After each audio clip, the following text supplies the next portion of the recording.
अगर आपके पास driving licence है या आने वाले समय में बनवाने की सोच रहे हैं तो ये खबर आपके लिए बहुत इंपॉर्टेंट है। क्यों? क्योंकि सरकार जल्द ड्राइविंग लाइसेंस यानी डीएल से जुड़े नियमों में बदलाव कर सकती है।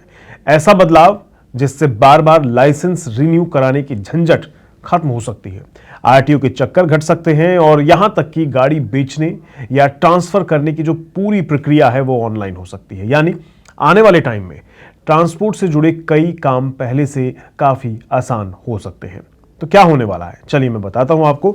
दरअसल जो जानकारी सामने आ रही है उसके हिसाब से सरकार ड्राइविंग लाइसेंस वैलिडिटी यानी लाइसेंस की वैधता को लेकर बड़ा बदलाव करने पर विचार कर रही है।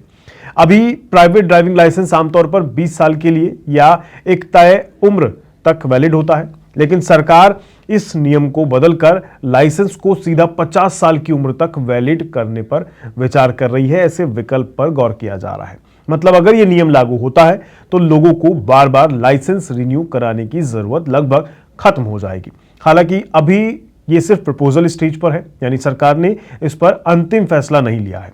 अब सवाल यह है कि सरकार ऐसा बदलाव कर क्यों नहीं है, क्यों चाहती है कि ऐसा बदलाव हो।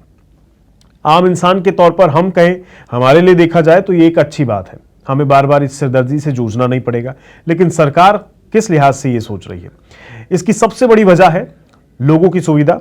ये तो इंपॉर्टेंट हम लोगों के लिए भी है, तो लोगों की सुविधा बढ़ेगी, उनके लिए परेशानी कम हो जाएगी। दूसरा, आरटीओ सिस्टम को ज्यादा डिजिटल और हैसल फ्री बनाना। मतलब आप आमतौर पर अगर आरटीओ ऑफिस जाते होंगे तो देखते होंगे कि वहां लाइनें लगी होती हैं, इतनी जनसंख्या हमारे देश में कि वहां भीड़ बहुत होती है। तो उस समस्या का भी निदान इस चीज से मिल सकता है।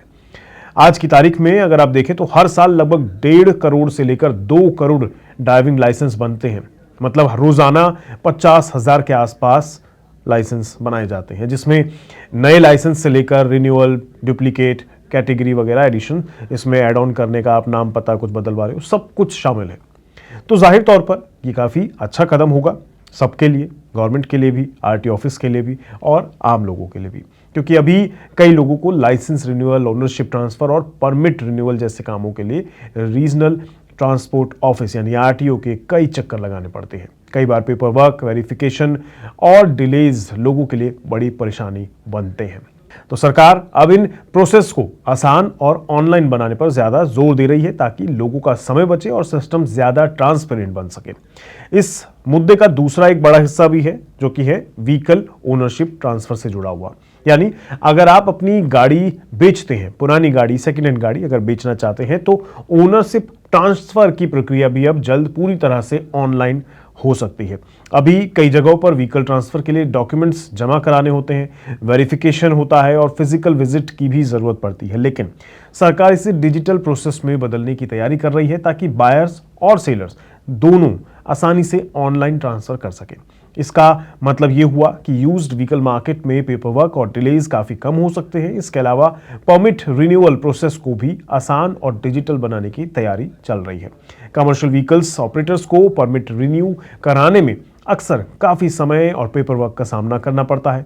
सरकार का फोकस है कि ट्रांसपोर्ट रिलेटेड सर्विसेज को ज्यादा डिजिटल बनाया जाए ताकि अननेसेसरी विजिट्स, जो आपके जो चक्कर लगते हैं आरटीओ ऑफिस में और ब्यूरोक्रेसी के जो काम हैं वो घट सकें, उस चीज़ में आपको राहत मिल सके। लेकिन यहाँ एक ज़रूरी बात ज़रूर याद रखिएगा, इंपॉर्टेंट बात ये है कि ये बदलाव फाइनल रूल नहीं हुआ है अभी, मतलब अभी ये लागू नहीं हुआ है।